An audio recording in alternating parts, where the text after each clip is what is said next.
Welcome to the Locked Room.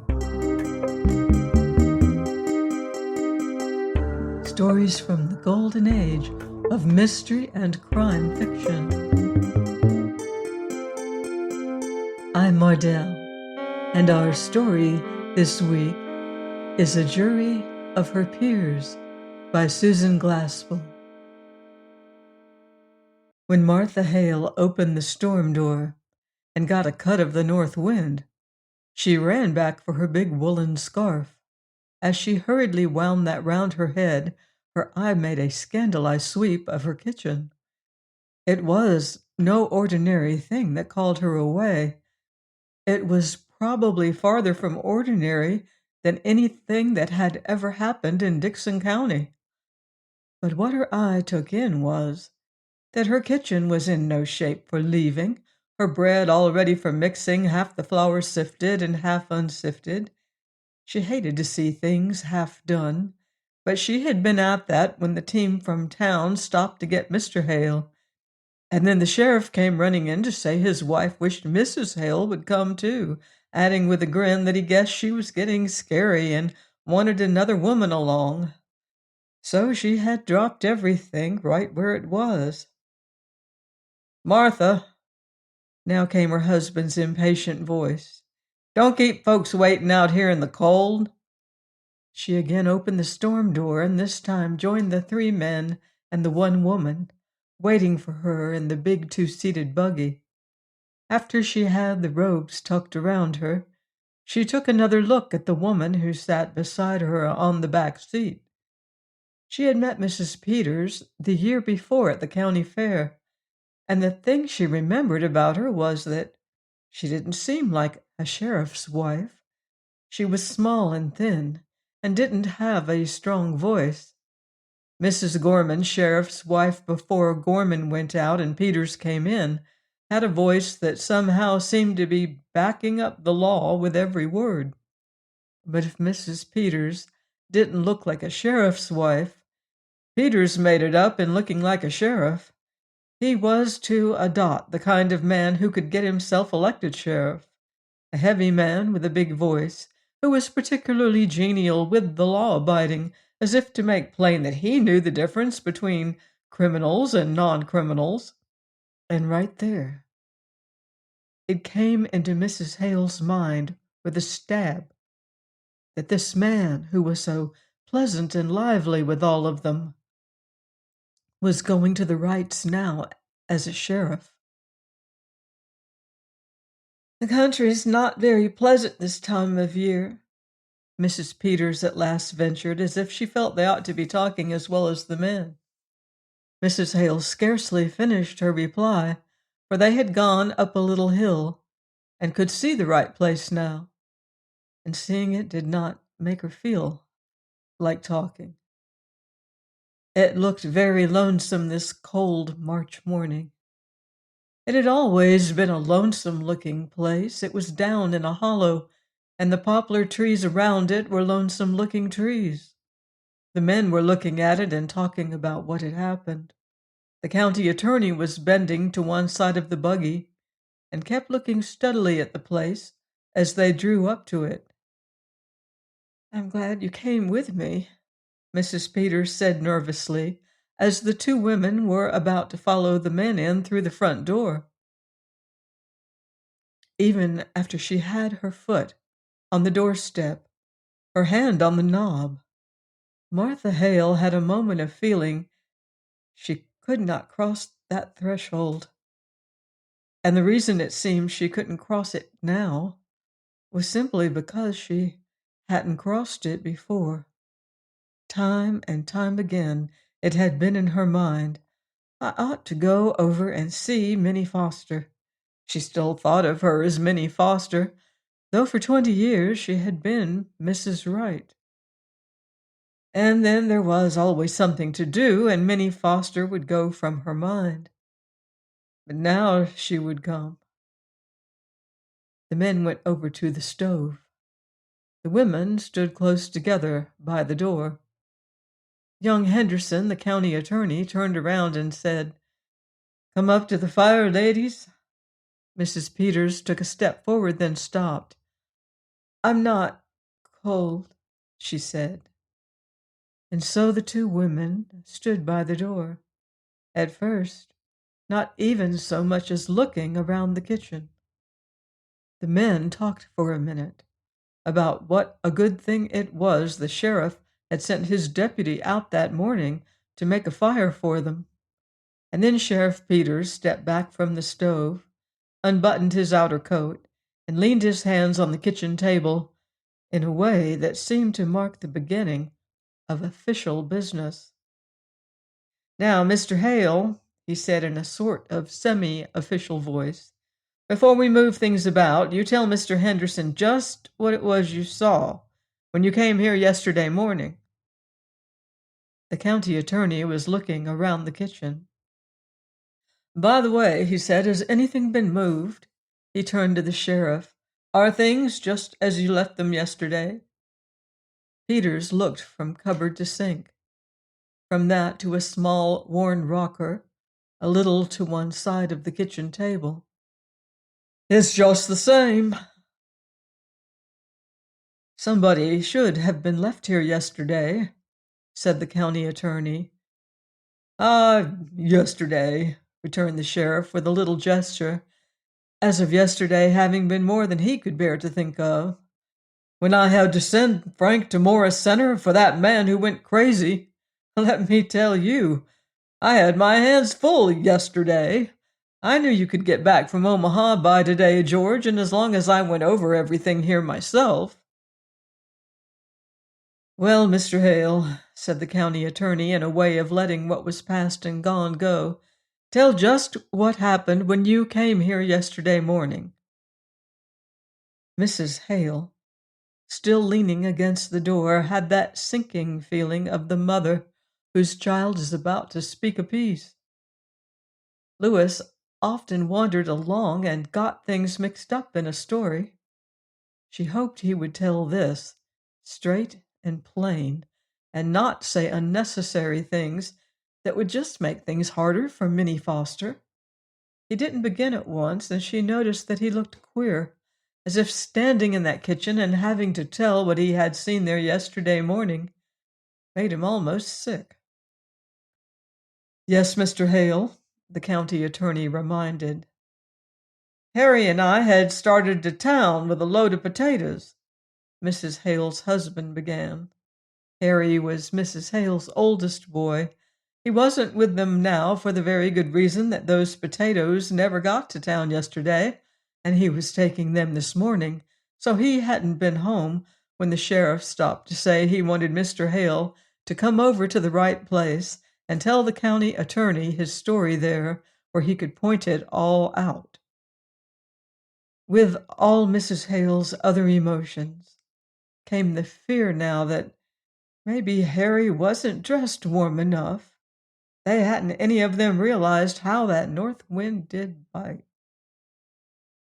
"We come along this road," Hale was going on with a motion of his hand to the road over which they had just come. "And as we got inside of the house, I says to Harry, 'I'm going to see if I can't get John Wright to take a telephone. You see,' he explained to Henderson, 'unless I can get somebody to go in with me, they won't come out this branch road, except for a price I can't pay.'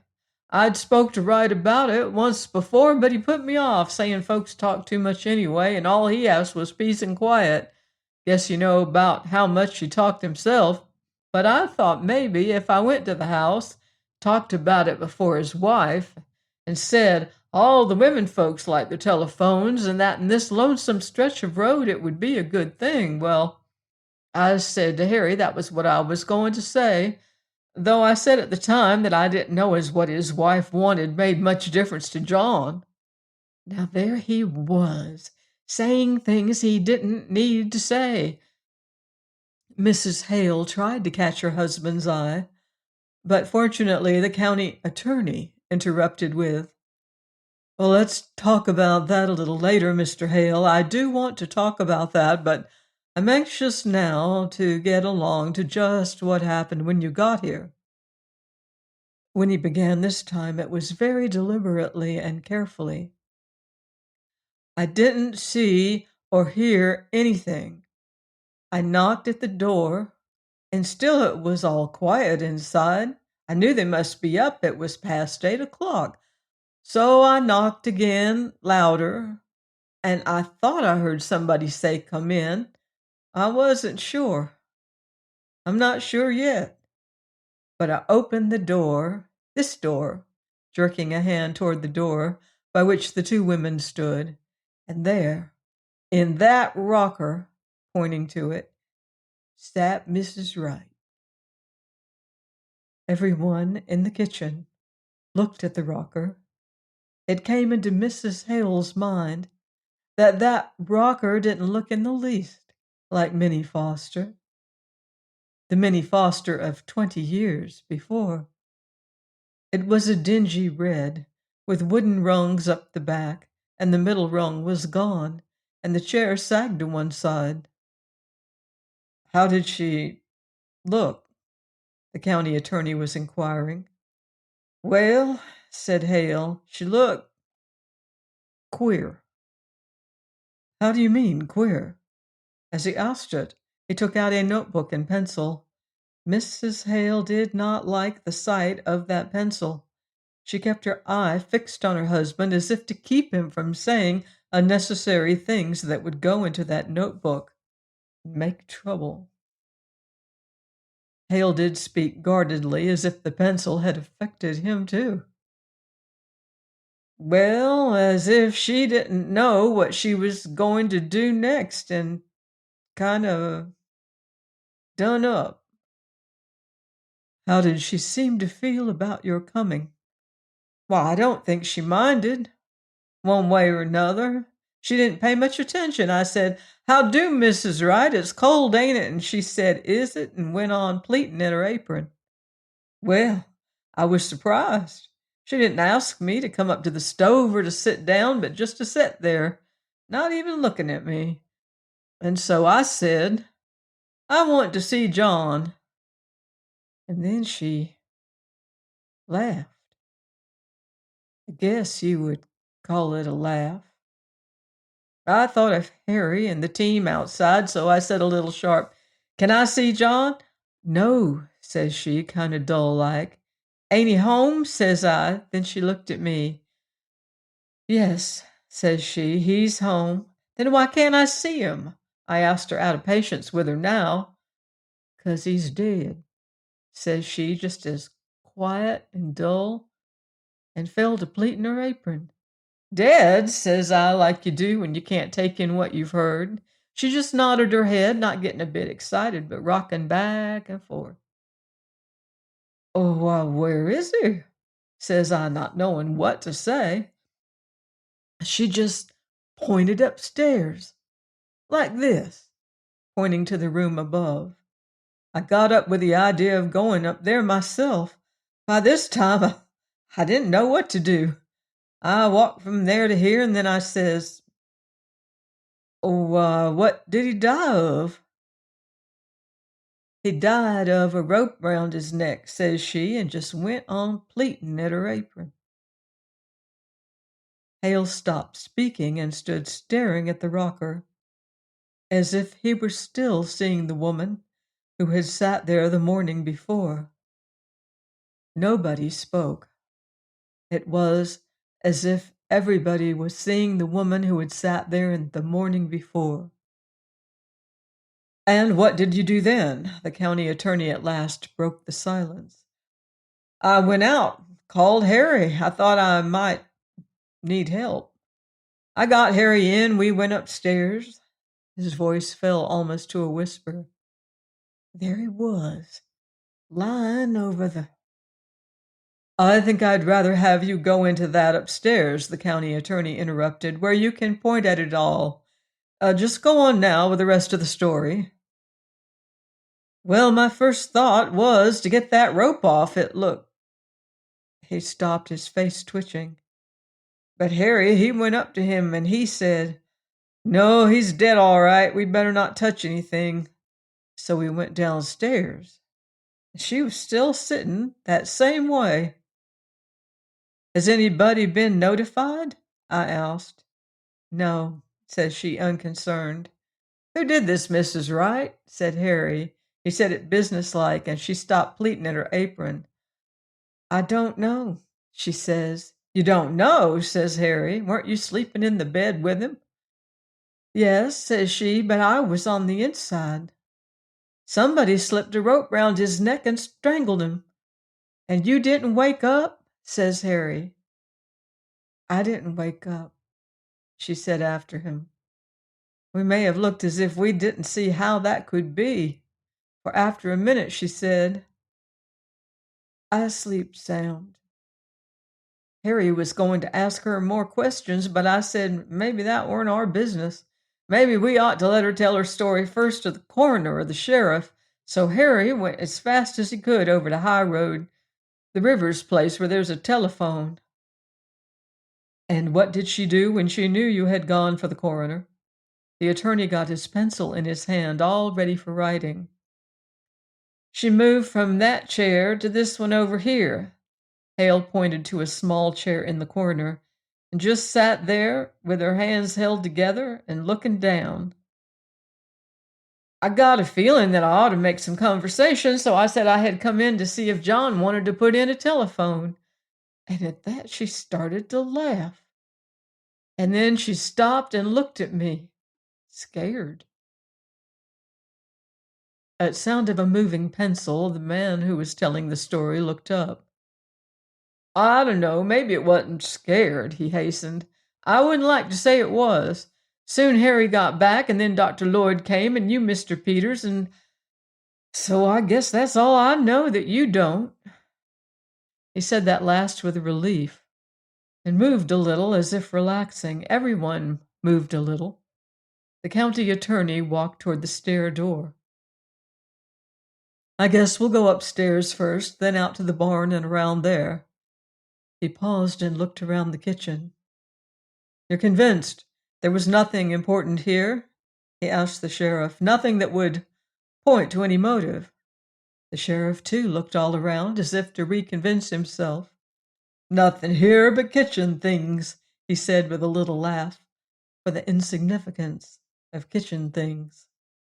The county attorney was looking at the cupboard, a peculiar, ungainly structure, half closet and half cupboard, the upper part of it being built in the wall, and the lower part just the old-fashioned kitchen cupboard. As if its queerness attracted him, he got a chair and opened the upper part and looked in. After a moment he drew his hand away, sticky. Here's a nice mess, he said resentfully. The two women had drawn nearer, and now the sheriff's wife spoke. Oh, her fruit, she said, looking to Mrs. Hale for sympathetic understanding. She turned back to the county attorney and explained. She worried about that when it turned so cold last night. She said the fire would go out and her jars might burst. Mrs. Peters' husband broke into a laugh. Well, can you beat the women? Held for murder and worrying about her preserves. The young attorney set his lips. I guess before we're through with her, she may have something more serious than preserves to worry about. Oh, well, said Mrs. Hale's husband with good-natured superiority, women are used to worrying over trifles. The two women moved a little closer together. Neither of them spoke. The county attorney seemed suddenly to remember his manners and to think of his future. And yet, said he with the gallantry of a young politician, for all their worries, what would we do without the ladies? The women did not speak, did not unbend. He went to the sink and began washing his hands. He turned to wipe them on the roller towel, whirled it for a cleaner place. Dirty towels. Not much of a housekeeper, would you say, ladies? He kicked his foot against some dirty pans under the sink. There's a great deal of work to be done on a farm, said Mrs. Hale stiffly. To be sure, and yet, with a little bow to her, I know there are some Dixon County farmhouses that do not have such roller towels. He gave it a pull to expose its full length again. Those towels get dirty awful quick. Men's hands aren't always as clean as they might be. Ah, loyal to your sex, I see. He laughed. He stopped and gave her a keen look. But you and Mrs. Wright were neighbors. I suppose you were friends, too. Martha Hale shook her head. I've seen little enough of her of late years. I've not been in this house. It's more than a year. And why was that? You didn't like her? I liked her well enough, she replied with spirit. Farmers' wives have their hands full, Mr. Henderson. And then she looked around the kitchen. Yes, he encouraged. It never seemed a very cheerful place, said she more to herself than to him. No, he agreed. I don't think anyone would call it cheerful. I should say she didn't have the homemaking instinct. Well, I don't know as Wright had either, she muttered. You mean they didn't get on very well? He was quick to ask. No, I don't mean anything, she answered with decision. As she turned a little away from him, she added, but I don't think a place would be any the cheerfuller for John Wright's being in it. I'd like to talk to you about that a little later, Mrs. Hale, he said. I'm anxious to get the lay of things upstairs now. He moved toward the stair door, followed by the two men. I suppose anything Mrs. Peters does will be all right, the sheriff inquired. She was to take in some clothes for her, you know, a few little things. We left in such a hurry yesterday. The county attorney looked at the two women, whom they were leaving alone there, among the kitchen things. Yes, Mrs. Peters, he said, his glance resting on the woman who was not Mrs. Peters, the big farmer woman who stood behind the sheriff's wife. Of course Mrs. Peters is one of us, he said in a manner of entrusting responsibility. And keep your eye out, Mrs. Peters, for anything that might be of use, no telling. You women might come upon a clue to the motive, and that's the thing we need. Mr. Hale rubbed his face after the fashion of a showman getting ready for a pleasantry. But would the women know a clue if they did come upon it, he said, and having delivered himself of this, he followed the others through the stair door. The women stood, motionless and silent, listening to the footsteps, first upon the stairs, then in the room above them, then as if releasing herself from something strange, Mrs. Hale began to arrange the dirty pans under the sink, which the county attorney's disdainful push of the foot had deranged. I'd hate to have men come snooping into my kitchen, she said testily, snooping round and criticizing. Of course it's no more than their duty, said the sheriff's wife, in her manner of timid acquiescence.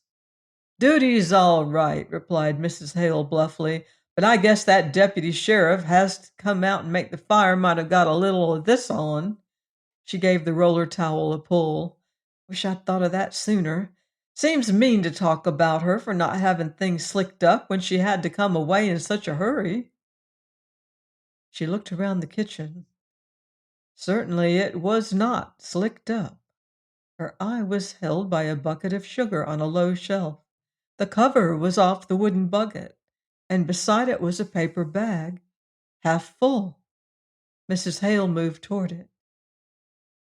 She was putting this in here, she said to herself slowly. She thought of the flour in her kitchen at home, half sifted, half not sifted. She had been interrupted and had left things half done. What had interrupted Minnie Foster? Why had that work been left half done? She made a move as if to finish it. Unfinished things always bothered her. And then she glanced around and saw that Mrs. Peters was watching her, and she didn't want Mrs. Peters to get that feeling she had got of work begun and then, for some reason, not finished. "It's a shame about her fruit," she said, and walked toward the cupboard that the county attorney had opened and got on the chair, murmuring, "I wonder if it's all gone."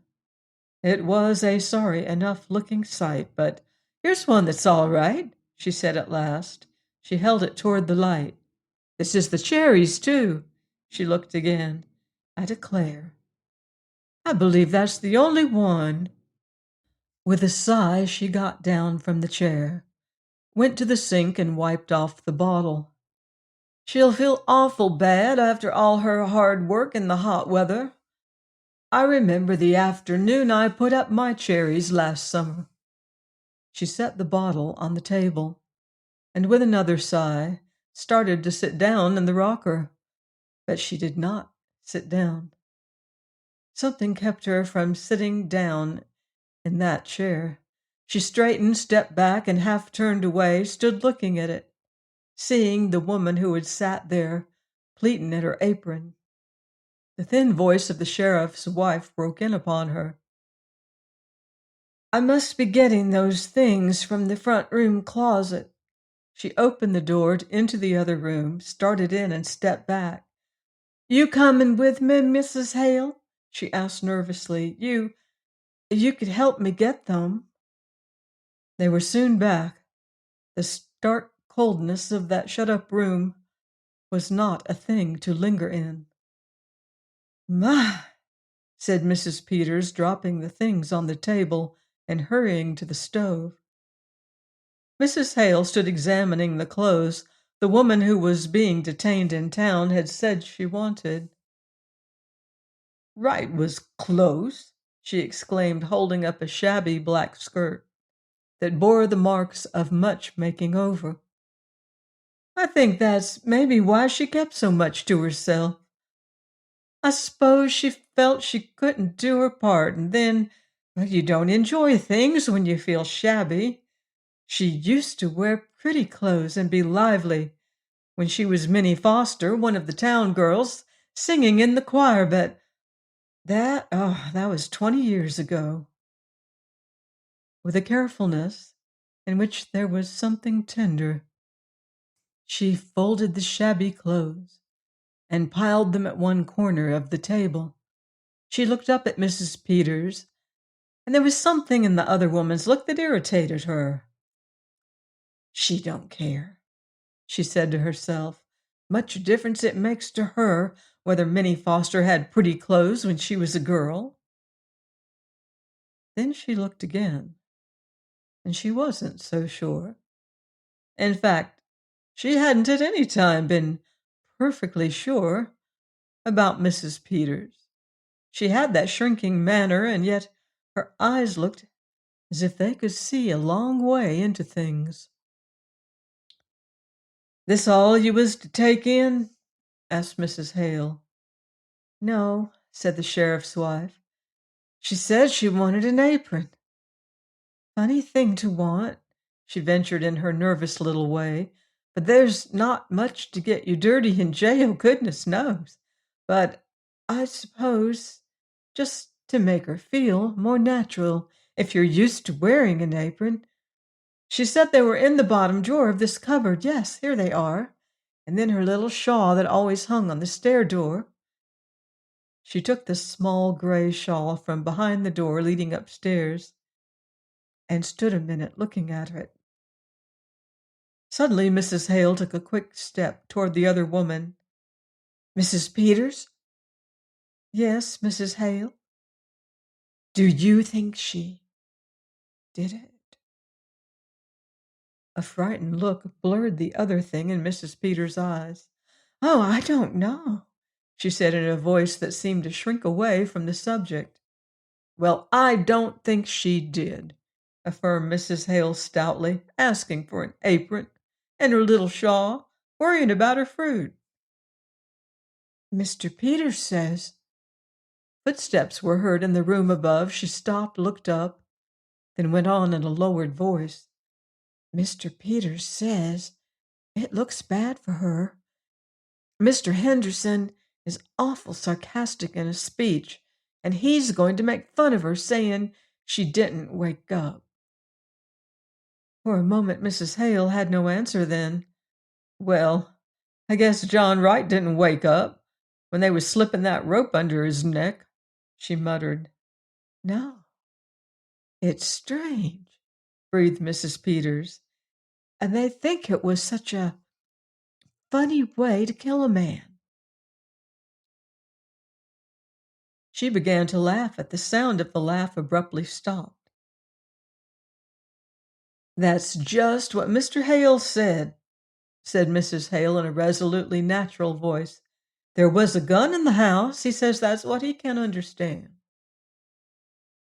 Mr. Henderson said coming out, that was what was needed for the case, was a motive. Something to show anger or sudden feeling. Well, I don't see any signs of anger around here, said Mrs. Hale. I don't. She stopped. It was as if her mind tripped on something.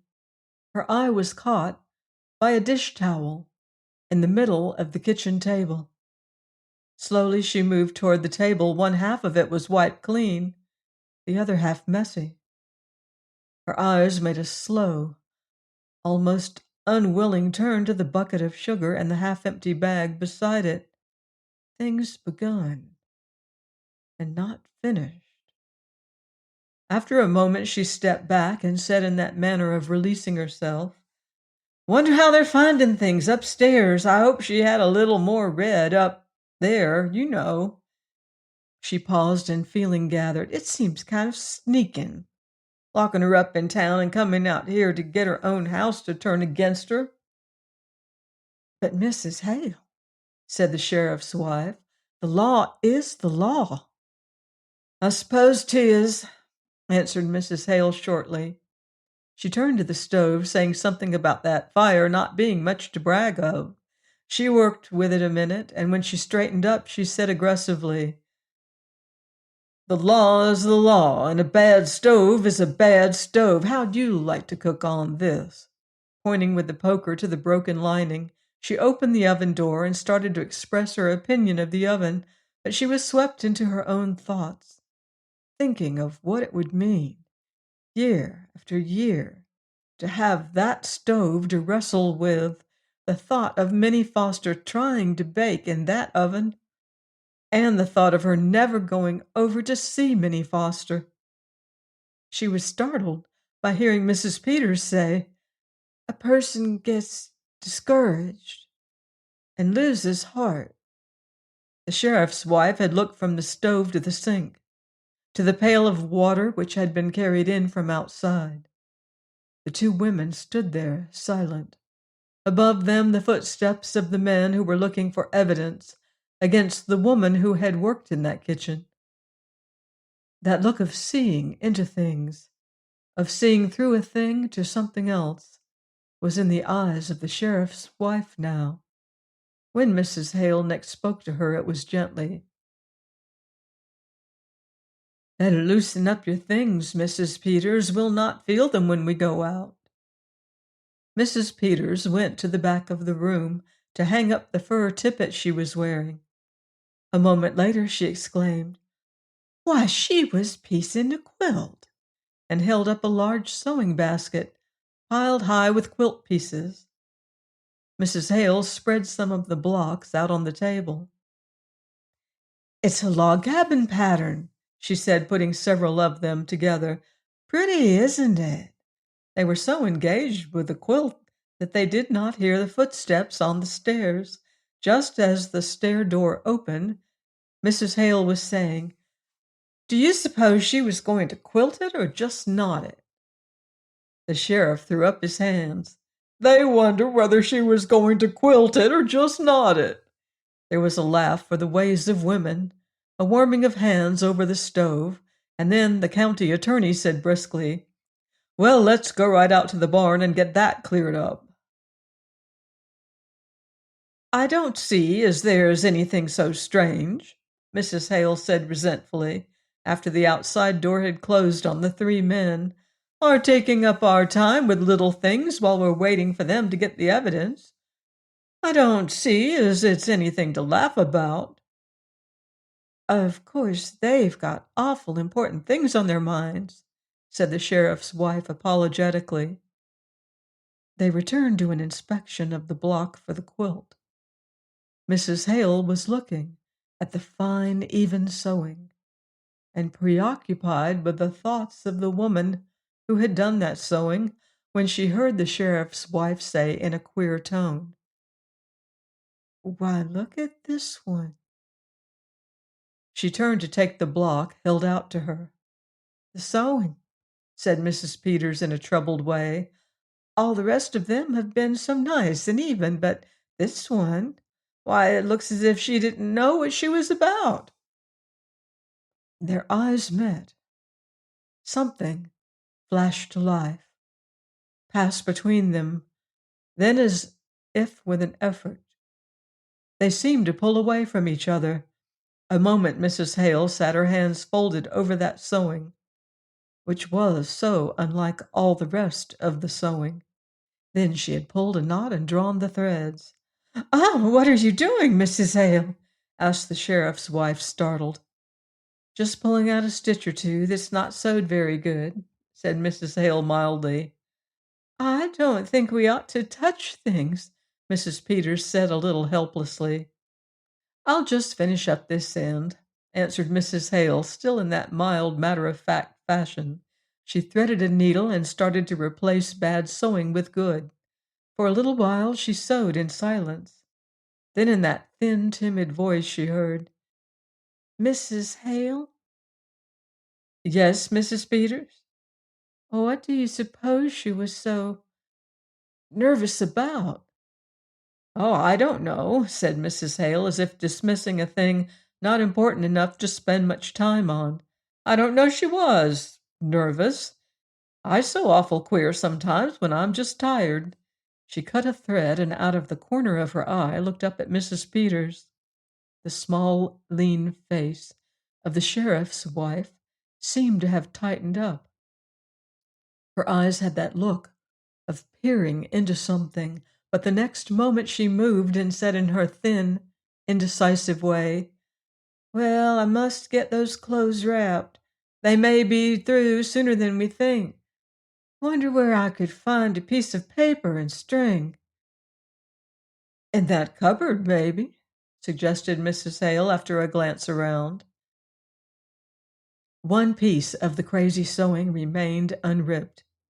Mrs. Peters' back turned, Martha Hale now scrutinized that piece, compared it with the dainty, accurate sewing of the other blocks.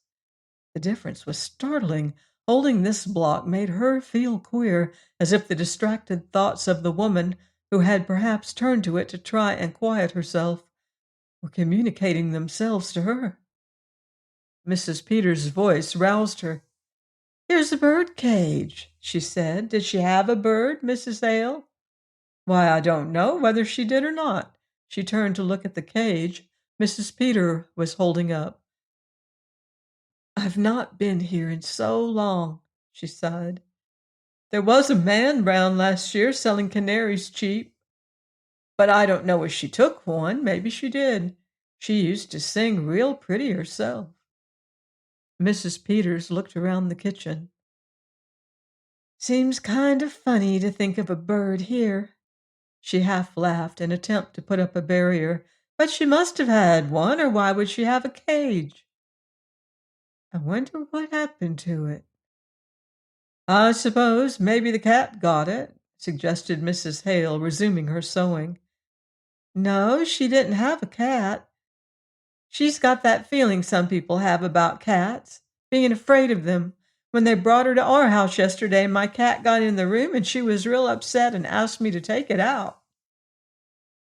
"My sister Bessie was like that," laughed Mrs. Hale.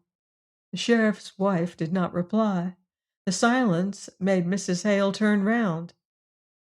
Mrs. Peters was examining the bird cage. "Look at this door," she said slowly. "It's broke." One hinge has been pulled apart." Mrs. Hale came nearer. "Looks as if someone must have been rough with it." Again their eyes met, startled, questioning, apprehensive. For a moment neither spoke nor stirred. Then Mrs. Hale, turning away, said brusquely, "If they're going to find any evidence, I wish they'd be about it. I don't like this place. But I'm awful glad you came with me, Mrs. Hale." Mrs. Peters put the birdcage on the table and sat down. "It would be lonesome for me, sitting here alone." "Yes, it would, wouldn't it?" agreed Mrs. Hale, a certain determined naturalness in her voice. She had picked up the sewing, but now dropped it in her lap, and she murmured in a different voice, "But I tell you what I do wish, Mrs. Peters. I wish I had come over sometimes when she was here. I wish I had." "But of course you were awful busy, Mrs. Hale, your house and your children." "I could have come," retorted Mrs. Hale shortly. "I stayed away because it weren't cheerful, and that's why I ought to have come. I—" she looked around, "I never liked this place. Maybe because it's down in a hollow and you don't see the road. I don't know what it is, but it's a lonesome place and always was. I wish I had come over to see Minnie Foster sometimes. I can see now—" She did not put it into words. "Well, you mustn't reproach yourself," counseled Mrs. Peters. "Somehow we just don't see how it is with other folks till something comes up." "Not having children makes less work," mused Mrs. Hale after a silence, "but it makes a quiet house, and right out to work all day, and no company when he did come in. Did you know John Wright, Mrs. Peters?" "Not to know him. I've seen him in town. They say he was a good man." "Yes, good," conceded John Wright's neighbor grimly. "He didn't drink, and kept his word as well as most, I guess, and paid his debts. But he was a hard man, Mrs. Peters. Just to pass the time of day with him." She stopped, shivered a little, like a raw wind that gets to the bone. Her eye fell upon the cage on the table before her, and she added almost bitterly, "I should think she would have wanted a bird." Suddenly she leaned forward, looking intently at the cage. "But what do you suppose went wrong with it?" "I don't know," returned Mrs. Peters, "unless it got sick and died." But after she said it, she reached over and swung the broken door. Both women watched it, as if somehow held by it. "You didn't know her?" Mrs. Hale asked, a gentler note in her voice. "Not till they brought her yesterday," said the sheriff's wife. Come to think of it, she was kind of like a bird herself. Real sweet and pretty, but kind of timid and fluttery. How she did change." That held her for a long time. Finally, as if struck with a happy thought and relieved to get back to everyday things, she exclaimed, "Tell you what, Mrs. Peters, why don't you take the quilt in with you? It might take up her mind."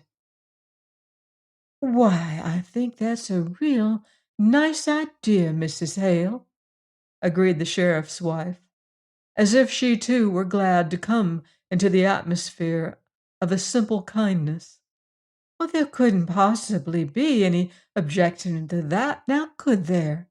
Now just what will I take? I wonder if her patches are in here and her things." They turned to the sewing basket. "Here's some red," said Mrs. Hale, bringing out a roll of cloth. Underneath that was a box. "Here, maybe her scissors are in here and her things." She held it up. "What a pretty box!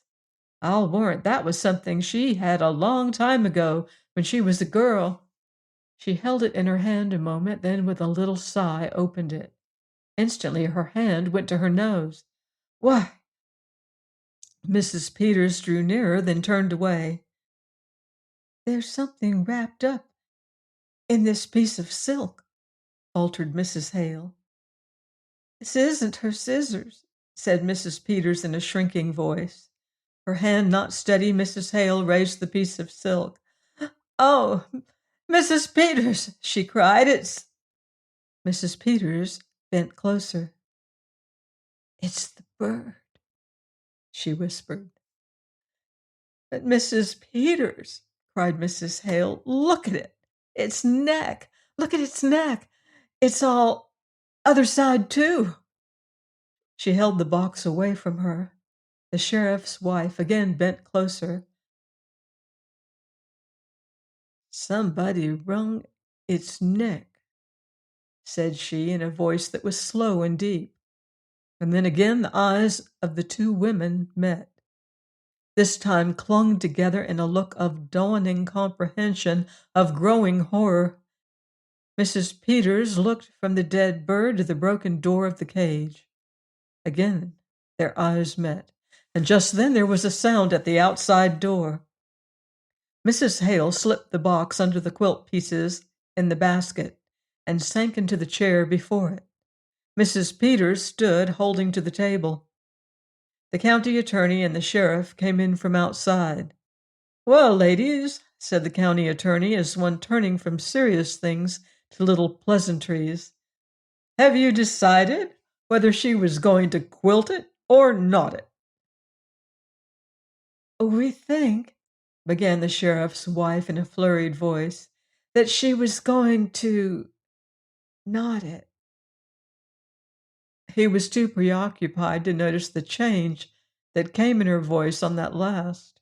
"Well, that's very interesting, I'm sure," he said tolerantly. He caught sight of the bird cage. "Has the bird flown?"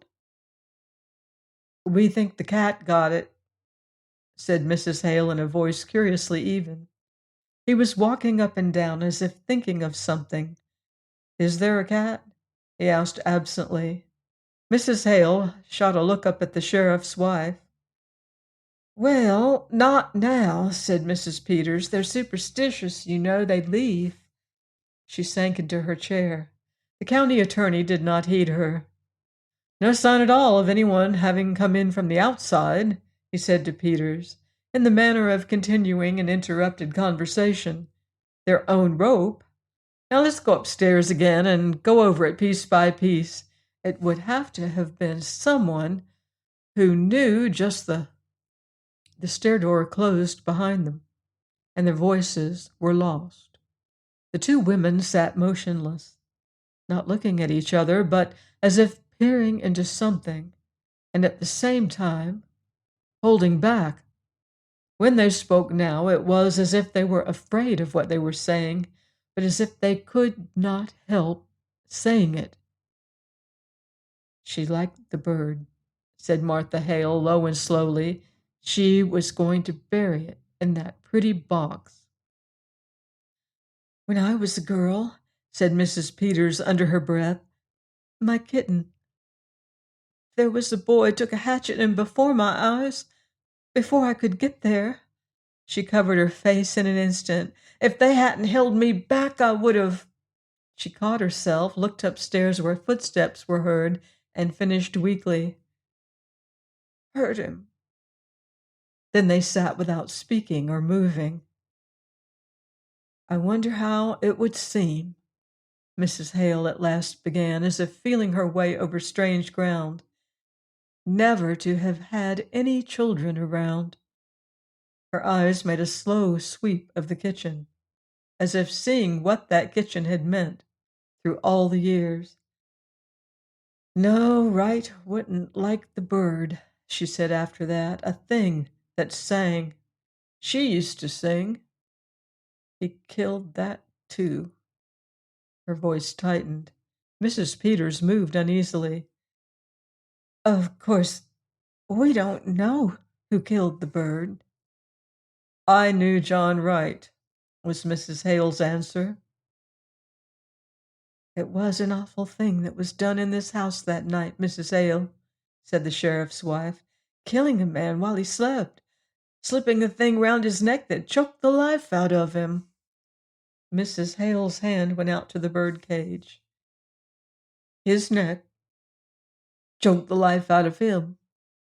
"We don't know who killed him," whispered Mrs. Peters wildly. "We don't know." Mrs. Hale had not moved.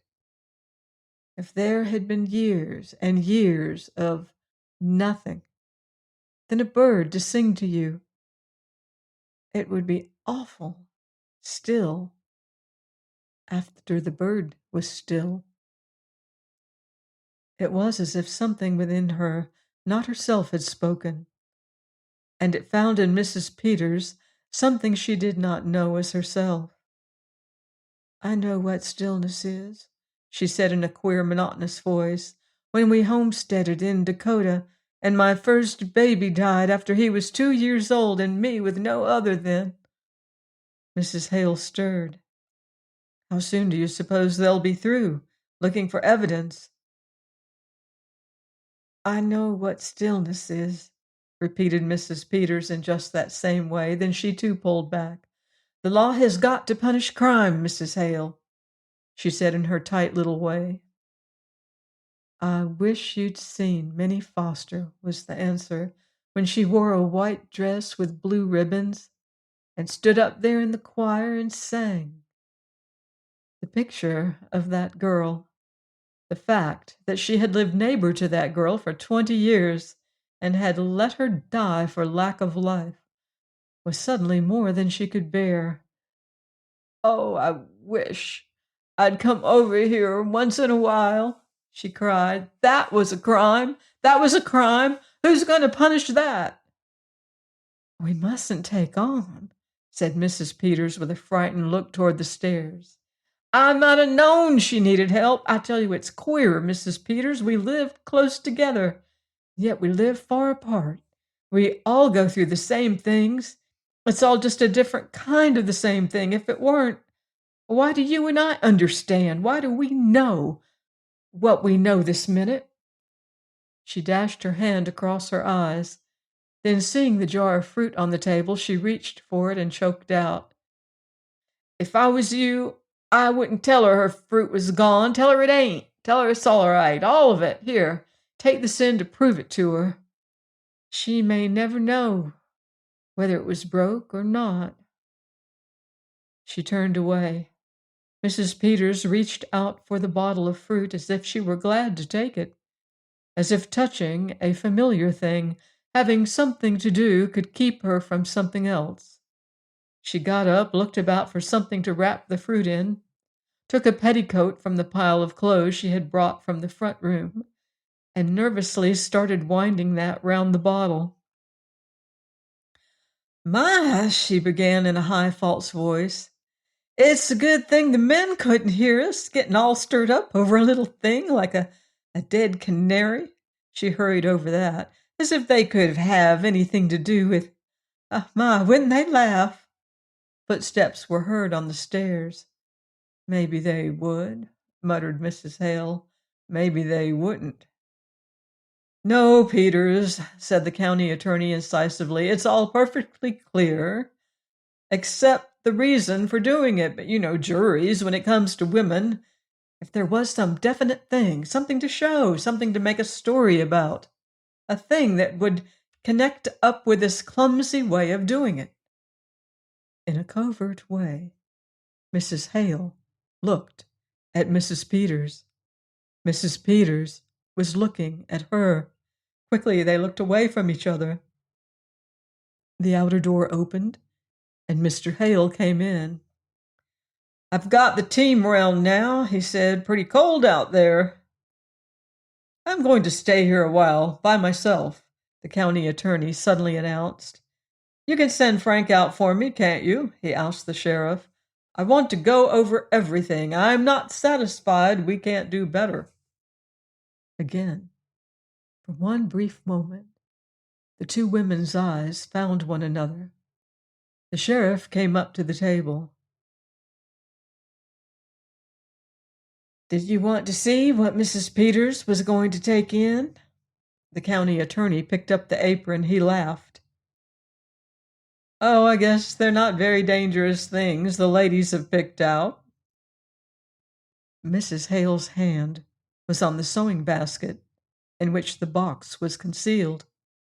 She felt that she ought to take her hand off the basket. She did not seem able to. He picked up one of the quilt blocks which she had piled on to cover the box. Her eyes felt like fire. She had a feeling that if he took up the basket, she would snatch it from him. But he did not take it up. With another little laugh, he turned away, saying, "No, Mrs. Peters doesn't need supervising. For that matter, a sheriff's wife is married to the law. Ever think of it that way, Mrs. Peters?" Mrs. Peters was standing beside the table. Mrs. Hale shot a look up at her, but she could not see her face. Mrs. Peters had turned away. When she spoke, her voice was muffled. "Not just that way," she said. "Married to the law," chuckled Mrs. Peters' husband.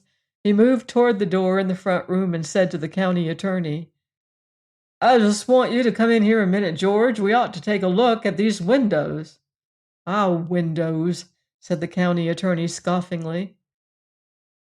"We'll be right out, Mr. Hale," said the sheriff to the farmer, who was still waiting by the door. Hale went to look after the horses. The sheriff followed the county attorney into the other room. Again, for one final moment, the two women were alone in that kitchen.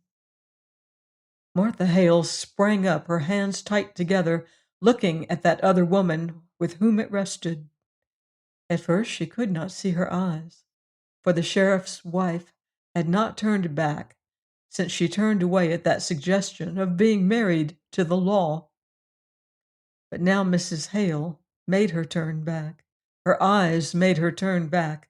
Slowly, unwillingly, Mrs. Peters turned her head until her eyes met the eyes of the other woman. There was a moment when they held each other in a steady, burning look in which there was no evasion nor flinching. Then Martha Hale's eyes pointed the way to the basket in which was hidden the thing that would make certain the conviction of the other woman. That woman who was not there, and yet who had been there with them all through that hour. For a moment, Mrs. Peters did not move. And then she did it. With a rush forward, she threw back the quilt pieces, got the box, tried to put it in her handbag. It was too big. Desperately, she opened it, started to take the bird out, but there she broke. She could not touch the bird. She stood there helpless, foolish. There was the sound of a knob turning in the inner door. Martha Hale snatched the box from the sheriff's wife and got it in the pocket of her big coat, just as the sheriff and the county attorney came back into the kitchen. "Well, Henry," said the county attorney facetiously, "at least we'd found out that she was not going to quilt it. She was going to, what is it you call it, ladies?" Mrs. Hale's hand was against the pocket of her coat. "We call it knot it, Mr. Henderson." Join me next time for more criminal cases and dreadful deeds here on The Locked Room. In the meantime, beware of footsteps in the dark.